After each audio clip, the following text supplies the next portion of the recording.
Hello and welcome to the Lord Slarp panel discussion of Revolution of the Daleks, an episode so revolutionary there wasn't even a revolution in it. And today I have with me Connor. Fun fact, in Revolution of the Daleks there was a battle, and in the Battle of Ranskoor, of course, there was a revolution.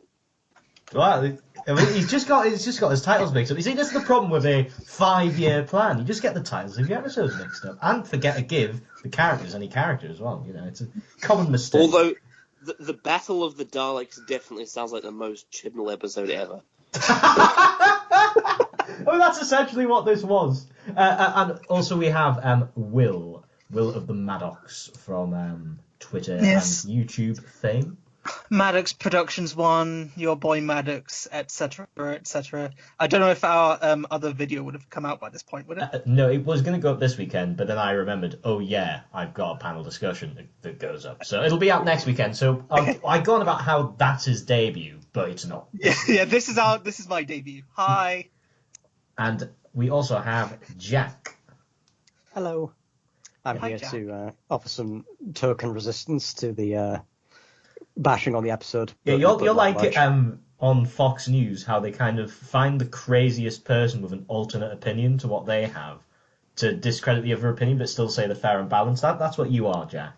Yeah. You are token liberal. I'm not going to defend it very hard either. There is one or two things I do like about this one, though, but, yeah. We'll have to wait and find Yeah, out. there's some things I like about it, but they're just done so badly, it's a mute point. But anyway, let's just get into the discussion. I think the first way it started off is we're going to discuss the Doctor and the companions. I usually do the Doctor and the companions separately, but I feel in the Chibnall era that kind of makes discussion harder rather than easier, especially with this episode. So I'd like Connor to start because he had some really interesting thoughts earlier in our group chat. So would you like to go, Connor? Okay, fine. So, I think the easiest thing to do is to start with the companions, because I can get it out of the way fairly quickly. I feel like this might be the flattest companion exit we've ever had. Definitely in New Who, maybe ever. It was just so hollow. Less flat than Dodo's. You know, I'm going to give it some credit there.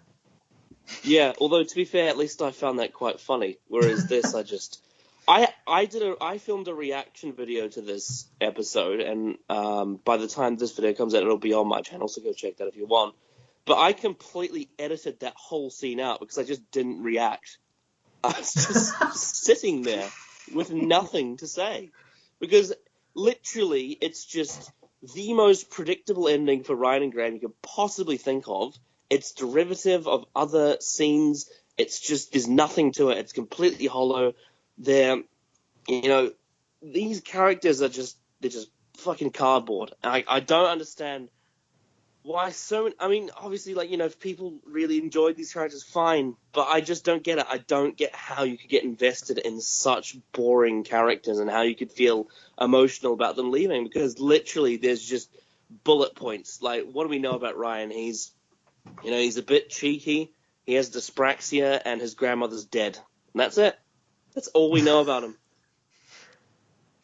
Yeah, and yeah, I wasn't affected at all by the exit. I thought it was just completely telegraphed. Felt nothing for it. Graham's one as well was very strange. It was just like, all right, let's go, Doc. And as soon as Ryan goes, it's just like, oh, I want to see you go up, young lad. And then he walks away, and then they see a, I don't know, like, what would you even call it? Like a CGI thing of bloody Grace in the sunlight. That was terrible. I tuned out by that point, not going to lie. Yeah, so that was weird. And then, of course, Yaz now suddenly, there has been like 2 episodes where they've hinted at this, but it's very clear now that Yaz has got a boner for the Doctor, which I'm not really sold on. There's just such a lack of build-up and a lack of substance. There's to no it that chemistry for the so characters. Well, the thing that's weird is that I've seen the actors on videos and interviews, and they do have chemistry in real life, but not the characters themselves on screen. And it just feels quite forced. I will say, there is one scene I did really like that came out of that, even though I'm not sold on the Yasmin getting into the Doctor thing. Probably my favorite scene from the whole episode is the scene that she had with Jack in the middle, when Jack was talking about, it's either you leave the doctor leaves you. I thought that was a very well delivered scene from John Barrowman. Except, again, like anything that's good in the Chibnall era, it's all just derivative of other things. Because we've gotten scenes like this before in the show. Like, this scene felt very, very like it was copying that scene from School Reunion. I thought it was a pretty distasteful scene, if I was honest, because it was basically just Jack saying, the doctor's going to dump you one day and just accept it, whatever. You're lucky to be alive. Well, I mean, the thing is that's what happened to him. So, and it's what happened to other people he knows, so it does make sense why he would say that. But it's just, again, like, even though I did really like the line delivery, when I think about it, it's like, not only do I don't at all care for this Thasman thing that they're trying to foreshadow, especially that really weird bit when she comes out of the TARDIS and she pushes her. I was so taken aback by that. I was like, where the fuck has this come from? I actually saw an interesting take from one of my friends on Twitter that Yaz was almost bordering on Clara traits here with how she was viewing the Doctor. She was very, very controlling of it. It was very strange. It's like the Doctor had spent hundreds of years in jail, and yet, Yaz is the one that has the problems. Yeah, and there's not enough build-up for me to believe that she would have this strong of a reaction of an irrational, thing to do. So yeah, that was shit. And then the Doctor herself spent 3 minutes in prison. 3 fucking minutes. I mean, obviously, she was there for years for her, but on screen, she spent 3 minutes of screen time in prison, which was just really underwhelming. I had hopes that this prison thing would actually, kickstart her character a bit after 2 seasons, and we would actually get something of substance. That's not what happened. She was just in prison for a long time, and then Captain Jack randomly appeared, and they escaped with some stupid plot device. No, and another thing about the prison thing, sorry to butt in, but it's just, so she talks about later in the episode about how, I did a lot of thinking in prison, but we never get to see any of this. It's just told to us. I know, it's so bizarre. I'm just like, why are you telling us about this, and why aren't you showing us? I want to see it. I want to see her in prison. The only thing we really got was her, like, counting cameras and reading Harry Potter in her mind. That's all we got. It was just... And then it's like, as soon as she gets back home, she's like, hello there, I was in space jail. And I was just like, oh, for fuck's sake. And then she gets involved in the plot, and it's just rattling off exposition like always. And it was very just generic. And then when Ryan and Graham decide to leave, she does the whole fucking childish thing of like, oh, my fam, goodbye. And I just, I don't get this whole fan thing, because they don't have any chemistry together. They have zero chemistry, these characters. Yeah, I don't even know who they are. Yeah, we're supposed to be convinced there's some kind of well gelled together, family unit. No, yeah, I don't like how Chris Chibnall characterizes the Doctor as this, like, really sort of, she's just such a childish character. And what I mean that as, I mean, like I get that Doctor Who's a family show, but it just feels like the 13th Doctor is one of those characters that's just so geared towards, like, your little children. And, like, I get the idea of having a target audience, but that is just, it's just not interesting to me at all. Like, it's just such a flat way to write this character. And, like, I get that, you got these scenes where it's just like, oh, she's a little bit worried about the timeless children and whatnot, but it's so fleeting. And it's like, it's just, like when she remembers that she's supposed to have had her whole life changed, she's like, oh yes, my whole life changed. Now let's just go back to normal. Yeah, every 5 minutes. Yeah, and then also, like, there was I suppose we'll get to Jack later, but, like, again, there's just more scenes of them that were very derivative of other things. And then, of course, you've got, I think the scene that a lot of people that like this episode talk about is the one where the TARDIS is in the sky. And, like, while I will say, like, the direction on that was really good, I like the way it looked. Again, it's just, I just don't see how people aren't seeing how just cheap this is. This is just such a cheap episode. Like, the plot is just nothing. And anything that could have happened is often just fucking, like, what is it? It's blunted by the fact that everything just gets explained. Like, that's another thing I really don't like. everything just gets explained off screen. Things that just happen off screen, they get explained. I'm like, what's going on here? And it really just, I'm just like, why? I want to see what's happening. And then you get, and then of course, I just honestly, I just don't get it. I'm sorry. I know I've had a rant, but I just don't. This episode is just so hollow, and especially with the main characters, they're just so hollow. But it's not just hollow in a kind of honest way, like say something like the Horns of Nimon is hollow. It's hollow in a very dishonest way because it tries to pretend that it's really profound when it's all just surface level. Mm-hmm. I think my couple of points are, first of all, Chris Chibnall has spent the last 2 series demonstrating why having 3 companions in this format doesn't work, so it was a bold move of him to go out on a story which has 4 companions. And also, I think this story most came to life and was the most fun when none of the main characters were on screen. You know what? That's absolutely true, because I was actually somewhat enjoying this story for like the first third of the runtime, and that's because there was barely any of the main characters. When it was like building up the kind of plot, I was like, oh, okay, I could get this. I want to see where this develops, and it's just like, I have to fucking listen to Jodie like, oh, I have feelings, Ryan. It's just like, can we not, like, you see, this is the thing that kind of ruined Resolution, but is even worse here. Because my criticism in that story is like, yeah, the Dalek plot's great, but it's just interspersed with like minutes of really flat dialogue. Exposition about like, something completely unrelated to the main plot. And the exact same thing happens here, but on so many different occasions. Like, you have the scene with the Doctor and Ryan and the TARDIS, or the scene with Jack and Yaz, and it's just so tedious. The fact that the pacing is just killed dead every 5 minutes, because it's just like, oh, well, now's the time for us to exposition about how we're all feeling, and completely unrelated to the plot. They don't tell any of this thing through the main plot. They just stop the story. As well. I remember just in the Saranga Conundrum when they when it was like they're literally being chased down by the Pating in a base under siege, and then suddenly it all stops so Ryan can talk to Yaz about his feelings. Yeah, it's like you can't just press pause on a story. You have to, like make it part of the plot. Otherwise, it just comes off as so forced and completely kills the pacing of what was actually going on. I think the conversation between Ryan and the Doctor when they're in the TARDIS is like the best, like constructive, like affirming Doctor companion conversation that they've had in these 2 series, and it's a role reversal where they gave the part of the Doctor a Ryan and the part of the this was the weird though. companion. There was a lot of role reversals there, wasn't there? Like the Doctor was very was basically being advised by everyone else.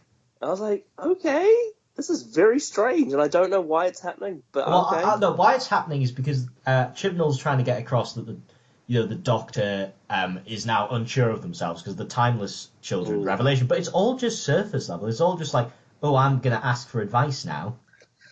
And then somehow he's also trying to pass off that these companions have learnt so much that they can give the Doctor advice. I'm like, what have they learned? What events led to them growing as characters? Because I don't even know any of them as characters. Yeah.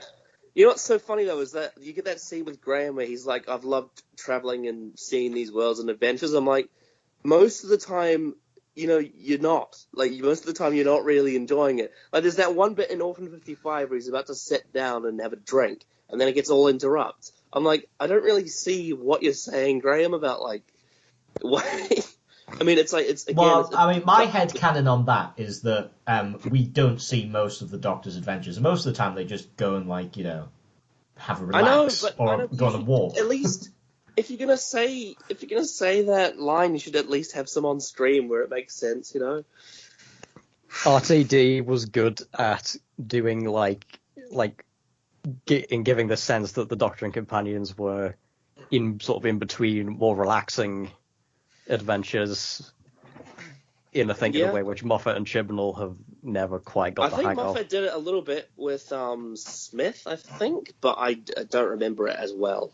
Every single Hartnell episode ends on a cliffhanger, but they still manage to get across the fact that they relax quite a lot, because there's loads of stories that take place over months there. Like, think about the beginning of the Romans, where it's just like they've just spent a few months just chilling in Rome. It's like just things like that. You doesn't even need to be like, a massively long thing dedicated to it. Just have like maybe the start of the occasional episode to show it. If that's what you want to go for. Even something like in New Who, like the Shakespeare Code takes a place overnight. Like they sleep over in the location and then they do something else the next day. Like at least a passage of time seems to not really happen these days in Doctor Who. You hardly ever get it. Oh, so Will, you haven't spoken yet. Do you have any thoughts on this? Yeah, I've been waiting for my opportunity to. That's right. You're allowed to butt in, like sharpest elbows wins in panel discussion. Excuse me, it's my turn. This is probably the most forced companion departure since Amy and Rory left, and that was already really forced in itself. All of the character moments in the story, they're so abrupt and so like they're not built up to in any. They feel so, you know what I mean? Like you've already like pretty much worded it pretty well, but like when Yaz is like obsessing over how the Doctor's been like gone for 10 months and like she's being really emotionally distraught over this, and like in isolation that probably works, but there has been Yaz's development in the previous seasons have not supported it in any way. It just feels really. What previous scenes have we had that have shown Yaz being really attached to the Doctor? I can't think of any. I can barely think of many scenes they've shared together. There's one in Haunting where she's like, "Oh, this is really special person." That's the only one I can really remember. There's also that other one in Arachnids where her mum's like, "Oh, you two a thing." It really doesn't make sense that like she spent 10 months without the Doctor, and then she's like, "I missed you. I didn't think you'd ever come back. Now I'm going to go off with Jack." Like what? That's a good point. I'd completely missed that. Funny, isn't it? And it's funny how I think the biggest problem with Chris Chibnall is that his character drama and his plot never intertwine properly. They always contradict each other, and that's a problem. It's because he just can't have both exist. They have to fucking... Yeah, he forces these character moments, which come off as really stiff, awkward, and abrupt and not built up to at all. But it's just like, character moments are supposed to build out naturally from a plot. If you have a character kind of beat that you want to get out of a story, then you need to plan the plot around it. Exactly. Yeah. I mean, I rewatched in the last couple of days, I rewatched the first 3 William Hartnell stories. And like you say, like everything, all the character stuff in those stories, it all bounces off the plot really well, and that's what you have to do. Whereas here, that's just not at all. Like, oh god, it's really annoying. So they literally have to press pause on the plot. Like, literally, when Ryan's having that conversation with the 13th Doctor, just Jack Robertson, not Donald Trump, is just skulking about in the background. Because he's in the TARDIS at that and Graham point. as well. They literally just have to put them on pause. Just to have this moment. And it's nothing to do with the plot. I had this conversation with Will, actually, on my channel, about how it feels like with the Chibnall era, like as soon as the episode ends or as soon as someone's not in a scene, like the character just stops. They just get put on pause. There's no iceberg under the water. It's literally it's like how little children think that when they can't see you, you just cease to exist. I tweeted one of the things I tweeted after the episode airs, like when the credits rolled, I was like, Graham and Ryan have now been switched off and put in the BBC store cupboard where they will be used by Big Finish. Is there any more thoughts on this before we move on? But yeah, it's like they feel like you know how in the Invasion of Time when Leela leaves and she's just like, oh, I'm suddenly staying because this reason I pulled out my ass. I get that exact same feeling when Ryan says he's leaving because I've got to stay on Earth. Like, okay, that kind of. I mean, I can kind of see it based on the Can You Hear Me? I guess, but like, I don't know. I don't think I personally wouldn't use. I think that is kind of fine. I mean, whatever. You've really got to stretch, though, because I feel like if he'd felt that strongly about it, he would have stayed behind in Can You Hear Me rather than just like, yeah. And it's the fact that he doesn't bring it up, and that's me having to infer that based on previous episodes I've seen. It's possibly less of a black mark against the episode itself and more of a black mark against just the last 2 series. Yeah. Not So in the episode itself, giving- it's done fine, but it's like, it needed previous development for sure. Yeah, I mean, we're talking. Me and Connor were talking about this. How this is just Chibnall's style, and he did it on Torchwood as well. Where I won't spoil Torchwood if no one's seen it, but there is a big ensemble cast, and there's too many of them, and none of them really receive that much development. They're all just kind of there, and then right towards the end of their run together as an ensemble, they suddenly all receive these sudden retroactive character beats, Yaz has depression, Ryan is missing his friend. Classic Who did do that sometimes. I'm not throwing stones in a glass house. Yeah, but at least with Classic Who, there was it wasn't as frantic. There was more world building and more character interactions where you could feel like these are real people you could connect to. But with Chibnall's era, everything's so fast and frantic, and then we got to stop the plot dead for this really slow. Oh, that was loud. This really switch your vibrator off. This really slow scene where Ryan just goes, "So my dad left," and My dad. I think Ryan's most said line is "my dad." If you want to compare it to something, like Martha's exit at the end of Last of the Time Lords works because her entire thing across that series is realizing that she does not need the validation of the Doctor. This actually does. The Ryan thing did remind me a bit of that. I was just like, this feels like the Martha thing, but I feel absolutely nothing towards this thing with Ryan because he's just not a character. Yeah, and how they all make a big deal about the 10 months that the Doctor was away or some shit. If we compare it to the whole year that Rose was away from her mum in Aliens of London, I feel way more connection to that. That feels way more believable and emotionally devastating than the 10 months that Jodie... Ryan and Graham don't even seem to give a shit. Because the thing is, because it actually had a fucking huge impact on the characters when that happened. Jackie was fucked, and then Mickey almost got accused of murdering her. It was a huge deal, whereas this is just oh no, I was in my space jail. They were just kind of T-posing in the stupid spare What happened to the other spare characters from the Timeless Children, by the way? That lady with the terrible eyeliner, and I think they all died, didn't they? No, they all came they left in them... the TARDIS. Who cares about... Who cares about those characters? They dropped I them off don't. somewhere, didn't they? They got switched off. Yeah. It's so bizarre that Ryan and Graham didn't go and visit her until 10 months after. That's very weird. They were on pause during that time. Yeah, of course. They're waiting for their character moment, and then they could press play. And yeah, these character moments really annoy me because if you're going to stop the plot dead, these characters better be fucking really invested. If you're going to tell me that these people are a fam, then I wouldn't believe that they'd be apart for 10 months. That's just ridiculous.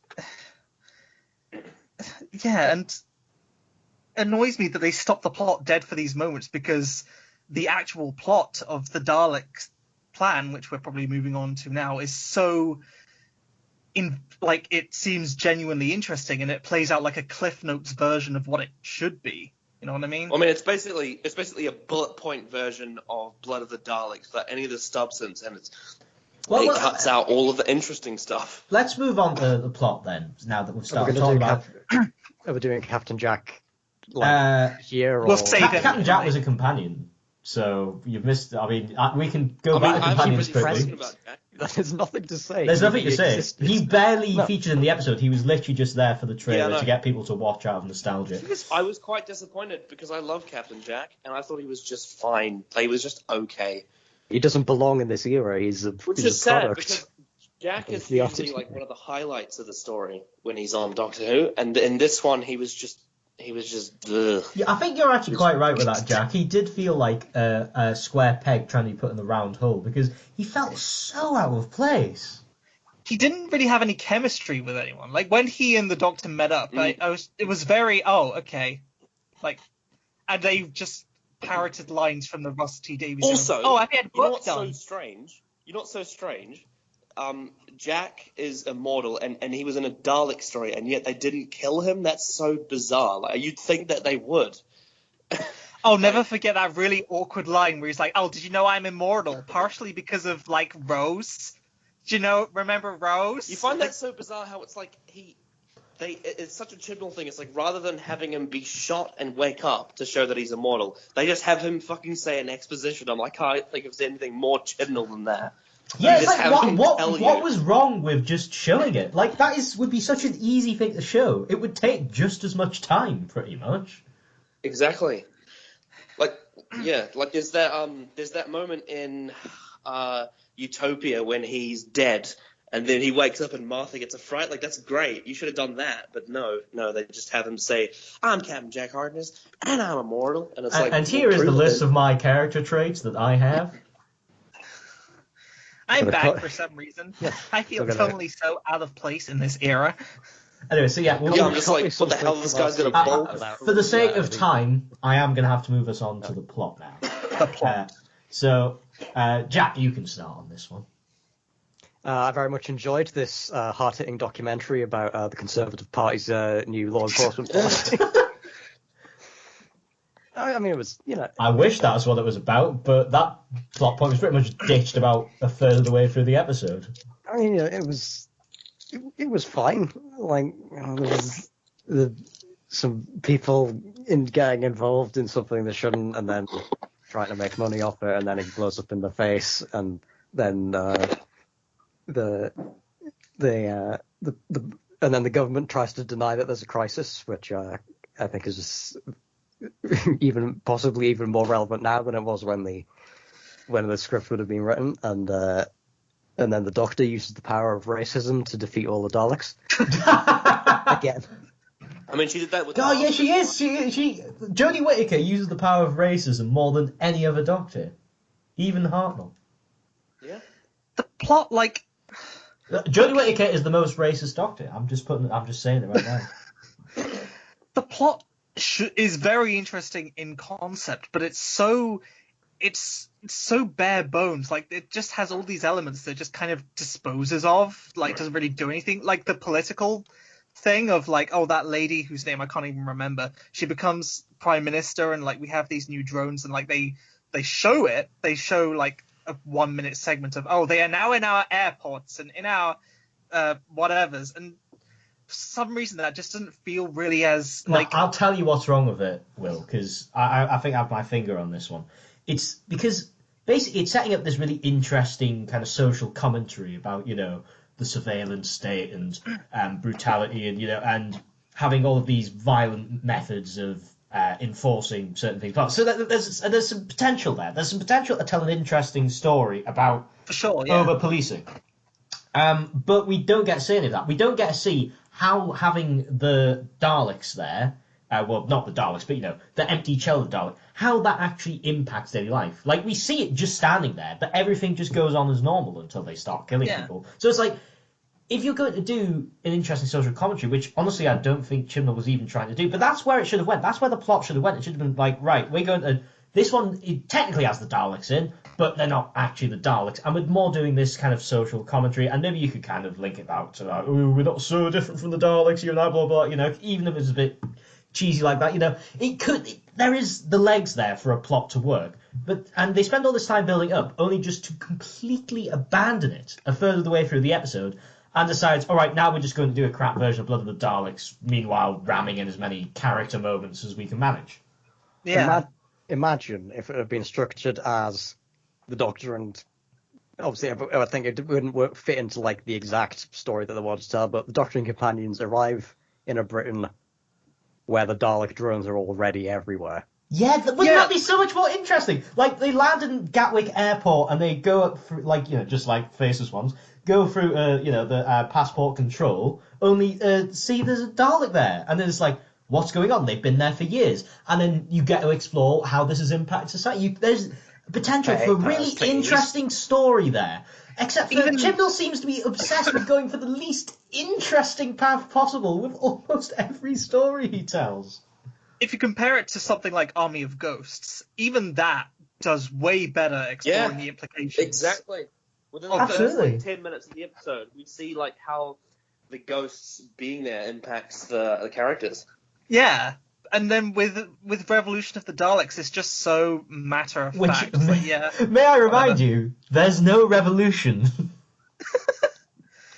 Also, that it seemed like not only was it ripping off Blood of the Daleks, but doing like a Cliff Notes version, but I also noticed elements of Power of the Daleks in there, because you got that scientist guy, Leo, who he felt very much like Chibnall's Lesterson. version. Yeah, very much Chibnall's version of Lesterson, who was like, see, I'm going to grow my own mutant, and see, look, I'm a scientist without any... Except, I don't actually Common believe sense. that in 2020 one man could actually do that. It just seems ridiculous. And like he does this whole, see, I'm a scientist with no regulations. I'm going too far. Oh shit, what have I done? There's a Dalek production line, but it's like such a quick Cliff Notes version of that, and there's no tension and it just feels really It's just like, this has happened. Let's go and see if it has happened. It has this happened. story has a Now lot we of move on to the shortcuts next in it. part. Yeah. There's a lot of shortcuts in it to just bend around the plot. Like there's so many like random plot devices we've never seen before that just suddenly pop out of nowhere just so they can have the plot happen. Like there's that bit where she contacts the what was the other Dalek faction called? Like the stupid Daleks. I can't. The race yeah, like enforcers the or something the like War that. Brigade Daleks or something like that. Like just suddenly she just does something out of nowhere we've never fucking seen before. I'm like, what the hell's going on here? And then- You got I think another thing about that is, so I've already talked about how like they kind of ditch the plot about having the Daleks enforcing law and stuff like that, but then they also kind of ditch the Blood of the Daleks rip-off Civil War plot, because basically they kind of just show it happening for about 2 seconds and then it's just over and the Bronze Daleks have won easily. But we barely like is that oh it? yeah, and we never Is actually that- got to is- see we never actually got to see the Bronze Daleks kill them. We just got told that they did. Well, I mean, we did see a few get killed, but it felt over so fast and so quick. You know what one of the weirdest moments was is when the reconnaissance Dalek from Resolution returned near the end, and it was just like, I am a real Dalek, and then they're just like, no, and then they all kill him. I was like, what the fuck was the point? I don't want Sorry. to nitpick Doctor Who too hard, because I feel like if you do that, you can destroy any episode. But what exactly were they reverse engineering from the Recon Dalek? What was in there? What did they need, which was in there in order to make the robots?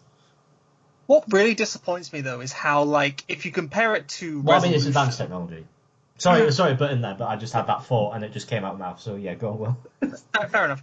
What really disappoints me is Resolution, despite all its flaws, felt way more interesting where the Daleks was concerned, because it was doing, because with this recon scout, it felt like it was doing like new interesting things with them, and we got a new interesting perspective with that Dalek, because it was being more sadistic and manipulative and stuff with, you are my puppet and all that crap.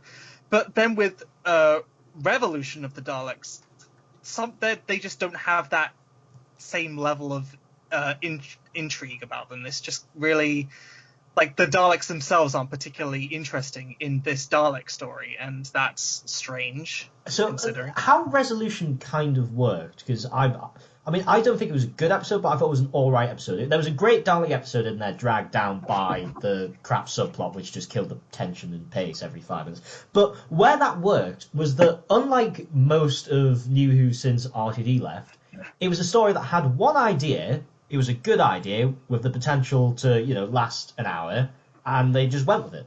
And it was focused. This story plays around with like 50 billion different plot threads, and none of them work at all, because none of them are given any time to breathe, and none of them are given anything other than the most remote surface level detail. All the I breathing. almost feel like this might be Chibnall responding to the fact that people have called his Doctor Who boring in Series 11, and so what he's doing is like, right, I'm just going to have more plots. If we're just distracted by a billion different plots, we can't get bored. We just can't actually get any enjoyment out of it whatsoever. Yeah, I think, and also, like, I just don't think Chris Chibnall's a very creative person, because all he does, he's so derivative. He takes ideas that have already done before, and he doesn't develop them to the point where it's something new. It's just like, here's something you've seen before, and then here's another thing you've seen before, and then here's another thing you've seen before, and I'm just like, oh, fuck off. They put so much emphasis on like establishing that lady who's going to be prime minister or whatever, and like establishing her character, and then they just kind of immediately dispose of her. Like, oh, sure. It almost exterminate, feels bye. like that Chris Chibnall got about a third of the way through writing a completely different Doctor Who story and then decided, nah, that doesn't work, but I can't be asked to rewrite it, so let's just, kill this right here and then just build on the rest to tell a different story. Mm-hmm. Also, bloody, are we going to talk about Jack Robertson at some point, Dylan? Side characters we'll get onto, yes. Yeah. Okay. But so since we've kind of talked a lot about the Daleks, I don't think I'm going to do a special section for the Daleks. But one thing I do want to say, so here's some praise out of the story. The Dalek race enforcer squad. That's a cool idea. That's really, in keeping with the Daleks' character and Dalek ideology. And it's like, I want to see more of that, but we barely get to see them. Like, we barely get to see what they're all about. And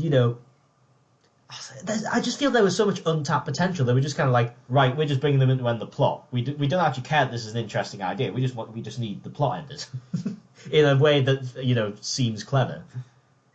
I mean, one thing I want to say about the Daleks is I don't like the Recon Dalek design proportions. I think it looks off. But I also, once Nick Briggs starts shouting "exterminate" and the Daleks slaughtering people, I don't care. You can put footage of basically anything with Nick Briggs shouting "exterminate" with a Dalek modulator and probably enjoy it.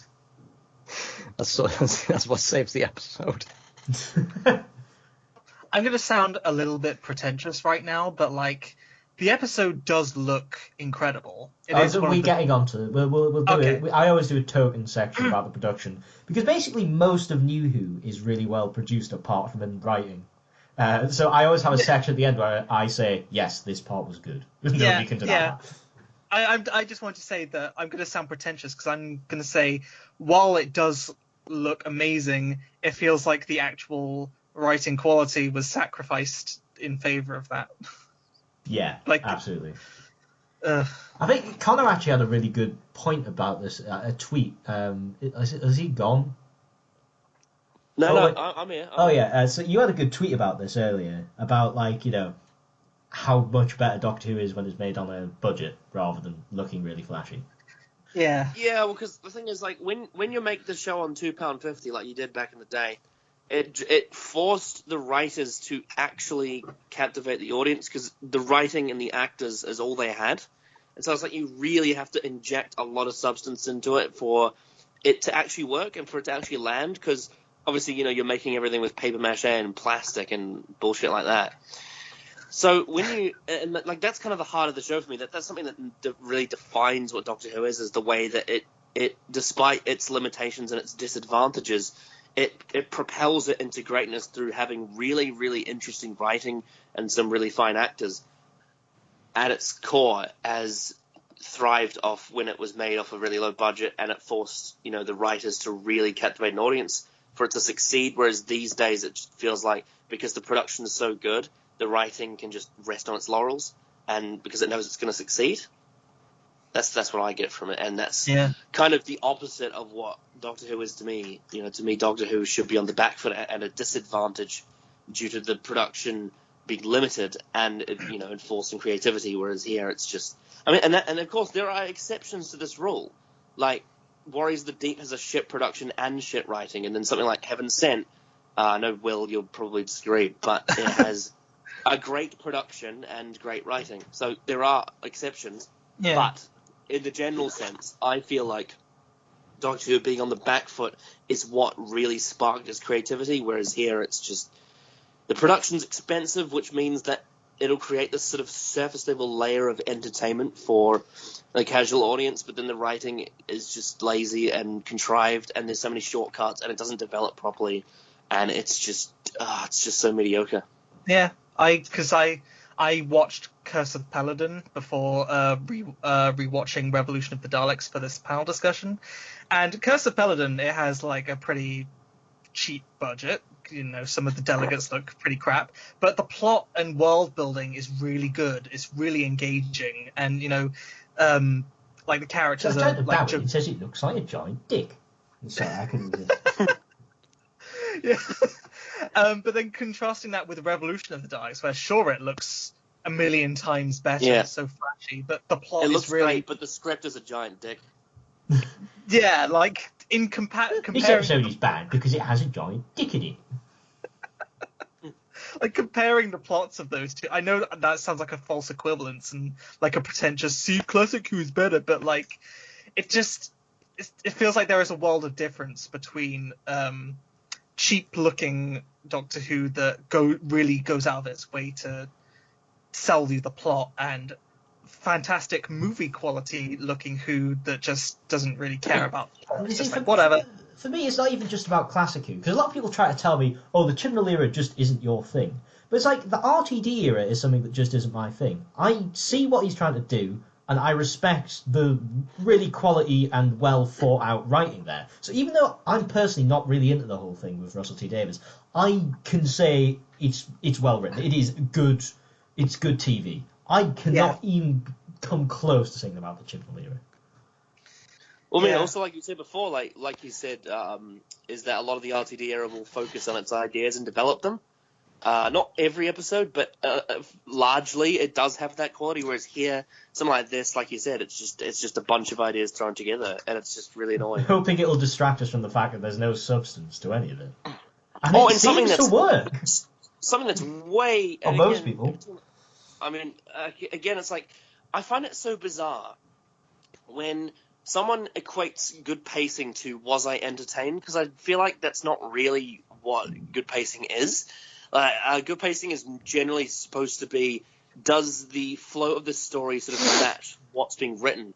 And the thing is, like, that's, for me, that's what something that I really don't like about this episode, because it just feels like everything is so quick. It's stop-start as well. Yeah. Yeah. And it's just, there are things that are resolved just so quickly and so unearned. Whereas, you know, and also, because you talk about Curse of Paladin, Will, before watching this story, I rewatched the Daleks. So it was like I watched the first Dalek story and then the most recent one back to back. And it's just, again, it's like night and day. Like, the Daleks has so much substance to it. There's so much interesting plot. There's so many interesting characters. You just don't understand, Connor. Like, Revolution good because big flashy effects. Daleks bad because too long. But the funny thing is that the Daleks is made on hardly any money, and yet it looks amazing. Like, the Chris Barry and Rich Munn did really good. Well, mainly Chris Barry. Mainly Chris Barry. I would rather watch. You know that cave segment in the original Dalek story that everyone always complains about, like jumping over a chasm?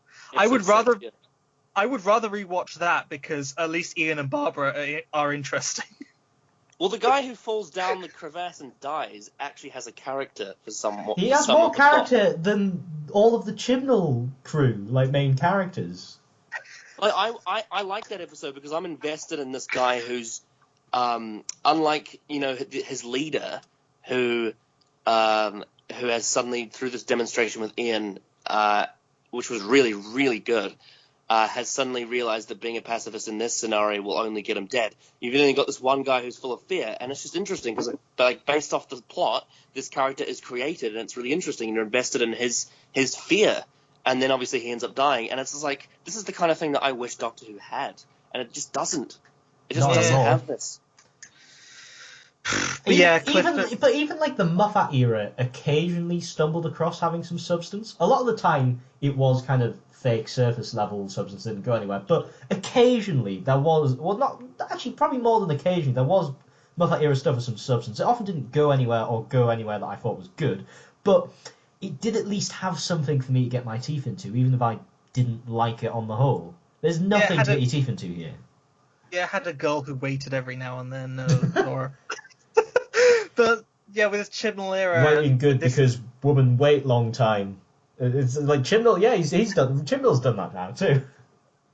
Yeah. When the Doctor was in jail, I'm like, wow, this is like a Stephen Moffat episode. They tried to sell the characterization by being like, oh, off screen I thought about this a lot. Also, that moment where she's like, oh, I don't know who I was. I had to reconsider myself, Ryan. It's like, but didn't in the previous episode... Can you stop the vibrating, please? Sorry. Like that bit where the Doctor tells Ryan that she was unsure of herself for that long a period and she didn't know who she was. Like, didn't we literally just have that in the previous episode with the fugitive Doctor? Like, Yeah, it's telling just her- like it's and just the then- same thing over again. Like it's like, oh yeah, this is the substance. It's just like you've already done this. You've already done Is this this- one. characterization is just repeating the same scene over and over again. I mean, that's basically Chibnall. He's just repeating the same thing. And I looked at the fan when Ryan and Graham left, and I was just thinking, they really have hardly changed since the first episode they were in. I still Like, don't know who Ryan is. Largely the same. In fact, Connor, you know how we talked about in your stream how the characters are so surface level that we think they'll just switch off when they're not on screen. That bit at the end where they're given like psychic papers, I feel like that was like a really crowbarred effort to be like, see, imagine what their lives will be like from this point onwards. Well, I feel like that's just going to be a setup for Big Finish, to be honest. Like, I can imagine what Martha did after leaving the Doctor. I can imagine what Amy and Rory did after leaving the Doctor. If Graham and Ryan didn't have that, oh, we were given psychic papers, I wouldn't. That's what happened with the finished filming, and then Bradley Walsh and Tosin Cole walked off the set, and then Nicholas Briggs like lured them into the back of his van. They're now going to enjoy Big Finish lunches for life. The characters just T-pose into the BBC store cupboard and I'm never seen again. I think that is a good point you bring up, though, Will, about not being able to imagine what they do. But I think to me, it kind of demonstrates how little character development they've had. Because if you ask me, without that kind of psychic paper scene, what will Graham and Ryan do now that they've left the TARDIS? And I would tell you exactly what they would have been doing before they joined the TARDIS. Because they haven't changed. There was a couple of self-aware lines from that last scene that I did thought were quite funny. There was a bit where Ryan said the mighty Pating. I was just like, what the fuck? And then obviously there was also the bit at the very end where he's riding the bike, and then the last shot you get of him is just fucking falling over, and then the sting hits. I thought that was pretty funny. All right. Anyway, I'm sorry. This is a very interesting conversation, but we're really running well over the usual amount of time I spend on these panel discussions, so we're gonna have to move on to the side characters now. I don't think this will be as long because there's not really a whole lot to say. But so you haven't started yet, Will. So you have a start. Jack Robertson is a very, very boring character. There's nothing really to say about him. Better he's just here. the same. Like he's a little bit better than he was in Arachnids in the UK, but like barely. And I think you're right that he got more time, but I feel like the way he was characterized was even more like Disney villain than before. Like, he was so cheesy. I know, it's like, oh, you see those creatures down there? They're intelligent. I'm going to bargain with them. And then that ending where he ends up getting all the credit, it felt very, you see, guys, the bad guy always ends up on top in the end. Isn't this profound? I don't understand why they didn't just expose him for that. It was almost like an anti-Harriet Jones. Oh, God, that's a comparison. Don't you think he looks like he's been doing deals with the Daleks? Doesn't roll off the tongue as well, unfortunately. Also, because he had that bit where he's like, oh, take me to your leader. And for a horrible second, I thought Davros was going to be in the story and Jack Robertson would be the only one who'd face him. And I'd be like, oh, no. Well, I saw someone on Twitter saying the theory that they were going to turn Jack Robertson into Davros. Oh, God. Oh, yeah, I saw that. Chris Chibnall's discovered how to rewrite canon. Now he's going to say, well, actually, Davros was originally Jack Robertson taken back in time to Skaro. The Daleks were like, wow, this business genius will invent us better, so let's go make him Davros. Imagine if that was like... Imagine if Chris Chibnall said, like, oh, I did this so I could fix the plot hole and which is familiar with Davros's eyes. I'm like, that's not what you're meant to do. Can you imagine the whole character? But that's pretty much what he did with the Timeless Children, Ryan, but yeah. Can you imagine a confrontation scene between the 13th Doctor and Davros? Like, what would that look like? Very awkward. Like, it's so strange. Because I do enjoy the 13th Doctor, but she just does not have the gravitas to pull that off. No, she doesn't. Hello, Davros. How you been? I'm very upset with you, Davros. I'm very angry about your existence, Davros. It's like, will you stop the vibrating? Sorry. But yeah, Jack Robertson kind of sucks. Leo is a discount, a very, very Poundland Lesterson. Oh, yeah, tense Do you land. remember when Chris Chibnall was hyping up that there is a character called Leo in Revolution? I forgot that. He barely features. It's like he's the most side of side characters. There is no like there's that lady who becomes prime minister, but the Doctor doesn't meet her or whatever, so there's nothing. In fact, why wasn't Yaz's family in this story? Like that would have helped to sell the world-encompassing Dalek. Because there just wasn't time for them. Because there's so many fucking plots. They accidentally made Yaz's mum a better character than Yaz in Arachnids in the UK, so they thought it'd be quite embarrassing to bring it back and see that Yaz still hasn't developed, and Yaz's mum is still a better character. Are there even any other side characters in this story? Like, there's the other three. There's a guy got killed at the burger van at the start. Oh, wait, I want to make a quick point about him. Like, you notice he died really quickly in the episode, and you notice how Chibnall slid in that thing where the Prime Minister lady tells him, "Oh, it's sad what happened to your mum." It's like, "Oh, I feel sorry for him. Oh, now he's dead, his poor mum, what's she going to do?" It's just all show, don't tell again. Sorry, it's all telling and not showing again. Yeah. The character moments in the Chibnall era feel so, like... it's hard to really find that exact word. They feel really stale. They feel really just there. Actually, the interesting thing about that is that the woman working in the what do you call them? The food truck was not actually an assassin or anything. That's just what happens to you if you drink a coffee from a roadside food truck. And actually, oh god, another thing I've just realised is how did they know that he would go to that particular burger van? Like, it's just a random burger van on the motorway. How did they know that he was going to stop at that exact one?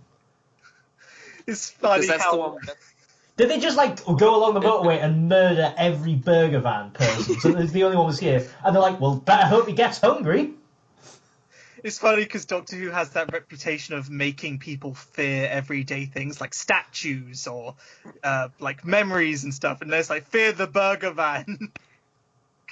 We're already taught to fear kebabs from Woman Who Felt the Word. Oh, yeah. There's a couple of burger vans. Like, there's one in Torchwood countryside that's just randomly, like, on this field somewhere. And then, of course, there's the one from the End of Time that the fucking master eats the people. Oh, no! Don't remind me of that scene, please. I genuinely, when I saw the burger van in this episode, I genuinely thought of that scene at End of Time. I was like, oh, it's funny. Are there any interesting settings in the episode? Not really. It's another instance where, like, a Chibnall episode is set all over the world. Like, they have there's a base in Japan or something, and then they Not go that we to, ever meet any Japanese people, or it could have been anywhere. It could have been on the fucking moon, because like nobody was in there apart from Daleks. Yeah, like it goes. We're in Japan now. We're on the Dalek saucer. Now we're on this bridge thing, wherever it is. Is it the Golden Gate Bridge? I don't fucking know. Or is it? I'd forgotten about the extra TARDIS which they brought back at the end of the Timeless Children, so I'm glad Chibnall found a way to include it again, so we could all be reminded of how much better a set that is than the actual current TARDIS. It is, and then destroy it. At the end of the Timeless Children, I'm like, what the hell are you going to do with an extra TARDIS? And then obviously it ties into how the plot ends. She they sends could it have to the done void. something so much more interesting with an extra TARDIS than that, I think. Also, Revolution of the Daleks is an instant 0 out of 10 because they had the void in it, but there was no void stuff. Yeah. Also, like, why has the Doctor received absolutely no consequence for being busted out of jail? Like, are the Jadoon not going to come after her again? That's a good point. Like, they were able to teleport right inside the TARDIS and take her there in the last episode, and now they've done it again. What? What's okay? Also, like, you know how in Series 12 there was so much copying of, like, RTDR stuff, especially Series 3? Like, here they did it again. Like, they had the Void, they had references to Rose, they had all this shit, and I was like, oh my god. Yeah, Ryan's departure felt very much a copy, but like even right down to like the Doctor starting off like, right, if we visit thingy and thingy. Yeah, and then it was exactly like the fucking Martha exit, you know? It's funny because you posted that on Twitter like a few days ago, so it's fresh in my mind. And it's just like, Yeah. oh, it's like all on water. And that's what I was thinking when she was rattling off. And it's just like, sorry, I'm gonna have to go. That was a perfect impression. That was brilliant, Connor. Yeah.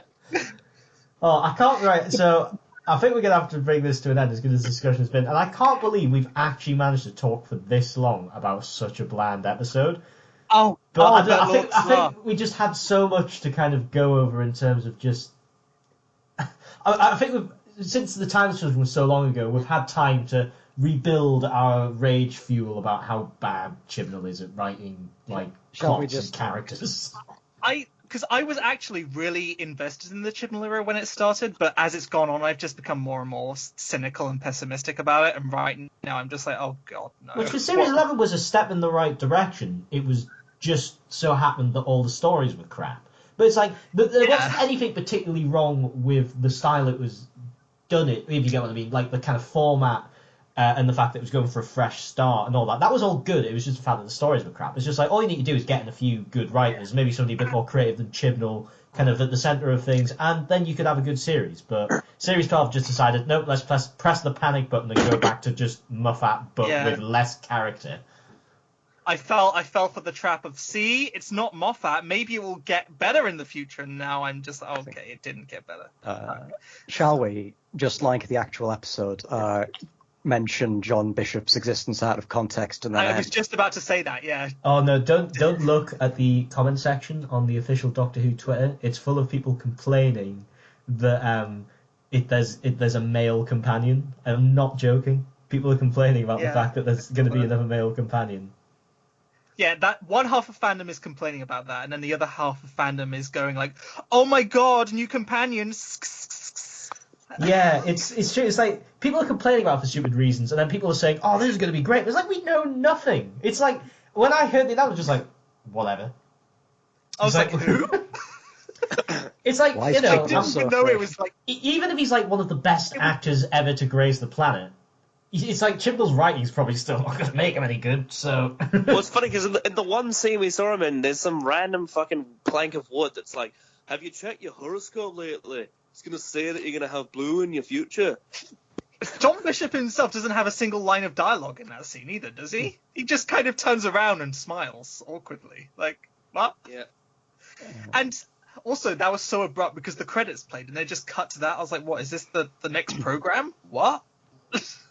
Why is Chris Chibnall so afraid of having to write Yaz as the primary companion? Because there is no character to write about.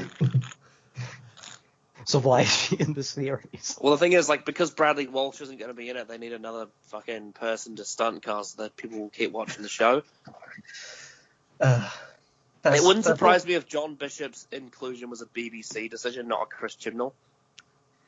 That's right up there with Asbel as an introduction. It does, in a way, the Chibnall era does feel like the BBC have asserted way more control over the programme than they had before. Well, like, it's very manufactured. Like, in the Moffat era, it feels very much like Moffat almost had complete freedom to do whatever he wanted. Well, not complete freedom, but, like, he had a wide berth. But Chibnall, it feels like there's been a lot of kind of, we think you should do this, and you should do as we say. Yeah, it feels really... It's very manufactured. Yeah. Yeah, it feels like a product rather than a TV program that's interesting and fun to watch.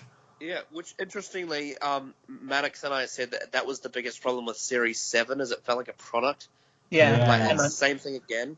I have that feeling again now, yeah. As we all know, following the desires of the BBC executives worked out very well for the classic series in general. That it really benefited from whenever they did that. Oh, God. Anyway, so I'm going to move us on to final thoughts, because this call has been going on for over an hour now. Not that I'm complaining, it's a very interesting conversation. So would you like to start, Jack? It was fine. I didn't hate it. I didn't feel like it dragged on like Resolution, so I'd give it a 6. I guess. Wow, that's very interesting, considering you've done pretty much nothing but slag it off along with the rest of us. Yeah, I thought I was going to be defending it, but then it turns out it's much more fun. I mean, I want to hear why do you think it deserves a 6, given the fact that you haven't really said a positive thing about it? Nick Briggs shouted "Exterminate" and then the Daleks massacred people in an airport. So basically, you can kind of get into the mindless action stuff then, is what I'm saying. Deliver substance. I concede with that as well. Like, I'd give it maybe like a 5-ish. Like, it's very messy, very whatever. Well, here's the thing with me is that when I first watched it, I sort of felt like, oh, this is just very average, mediocre. But then I was thinking, like, actually, no. I shouldn't accept that this is the standard that the show's held to, because for me, this is much below what the show should be at its average level. So I would actually probably give this a 4, because I definitely feel like it's so lacking and just doesn't have, the bar of quality that I expect from this show at all. It's just so unambitious, so uncreative. And I've recently sort of just learned and just thinking about things that I feel like apathy is actually as dangerous as anger when it comes to reacting to an episode, because I feel like apathy is actually something that really switches you off a show. So when you've got a script that's so safe, so uninspired, and so uncreative, that's actually a bad thing. Yeah. Like, for me, that makes it below average, not average. Also, they teased nearly a whole year ago that Captain Jack was going to come back. Stay tuned for this episode. And this episode comes out, and it's like this. So he's barely in it. No, but I've got to agree with Connor. Like, people say, oh, it's just fun, mindless action. But it's like, is that really the bar we want to be setting as, like, an acceptable level? I mean, it's not that we can't occasionally have a fun, mindless episode, but it's not like this one just kind of has, here's the fun plot, let's focus on it. It's completely scattershot. It goes for so many different things and just does nothing with them. And then a lot of these character beats are so insultingly bad and forced and don't work whatsoever. It's like, there is nothing to praise about this episode, so I don't... Well, I mean, okay, there's a couple of good ideas here and there, but there's not really much to praise in this episode whatsoever. So I don't see how anybody can really claim, oh, it was just all right. It's like, maybe it wasn't a painful experience, but in terms of, as a piece of writing, is it really good as television? I'd have to say no. It's actually pretty poor. And Resolution is better, for sure. Oh, by far. It's like half of Resolution was good. It's just a shame that they had to mix the half good bit with the half shite bit to make it just okay. Yeah. Well, Revolution... I get their names mixed up. They're too stupidly similar. Revolution of the Daleks. It's just it's mindless and tedious and messy and... Tedious? I think that's a very good word as well. It's like, if something's tedious, though, it's like, I just don't see, like, how calling it average... I don't know, I feel that kind of... It brings down the standard we're holding the show to. Would you say it's as messy as, say, Fugitive of the Jadoon? I'd say it's more messy than Fugitive of the Jadoon. At least there's only one bait and switch there. I mean, there's more time to mess around in this one. It's 75 minutes rather than 45. Yeah, that's I thought true. the extended runtime was going to mean we were going to get a developed plot, but I was completely wrong about that. We just got more underdeveloped plots added on to it. That's just usually what's happened in New Who since Russell T Davies left. Whenever there's actually enough time to have a Doctor Who story, i.e. much longer than 45 or 50 minutes, they just decide, oh, well, we've got extra time, so why don't we just throw a billion fucking things in it? It's like, no! It was already too short. Doctor Who to fit all of the plot into. And then why just throwing all those things in when you've got extra time? It just means that these episodes feel like they have 45 minute syndrome, even though they're actually a decent length. I'm going to sound like a basic bitch, but I do kind of miss when Doctor Who was just kind of like, here's a story that's very simple, Base Under Siege, or like well, like the first half of Series 10. It's because what we're missing is Doctor Who being about adventures in space. Occasionally has an interesting idea, but most of the time it's just adventures going around the universe, doing things like just anything. Whereas now it all seems to be about, like, the Doctor's past and the lore you didn't know. And they barely leave Earth. Like, in Series 12, we left Earth, like, once, maybe like right in the finale. I think was the only time we actually left Earth, and it's just like, my God, when does this show stop being about adventure? But now it's flashy, so 10 out of 10. I forgot Orphan 55 was actually in an episode. Oh, I God, was wrong. It was Earth all along. Oh. Yeah. Planet of the Apes musical. It's good. It's good stuff. But Oh. there, that's... Yeah, so thanks for watching, everybody. I know I guarantee I'm going to get some people in the comments section saying, "No, it wasn't that bad. It wasn't that bad." But I don't know. I just don't think this is a level of quality we should be accepting as an episode. But we had an interesting discussion, so thank you all for coming on. Well, I'm looking forward to watching Marco Polo later today because I know that's much better.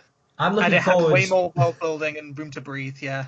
And honestly, I don't just for any viewers who are still around at this point in the video, I don't know if I'll be doing any Series 13 panel discussions because I'm seriously questioning whether to just stop watching the show, to be perfectly honest, because there is no longer anything to get out of it, really.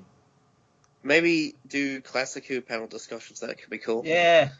Tune in next time for mine and Lord Slar's collab coming up. Yeah, that's going to be an interesting one. But maybe I'll every time there's a Series 13 episode, we'll do a Classic Who panel discussion and say, this is a better episode. I don't know, that kind of that. Oh, but Angela the whatever. Weeping Angel, clearly the best moment. Oh, well, so thank you all for coming on, and I'll see you back next time with video, which hopefully won't be on fucking Chibnall.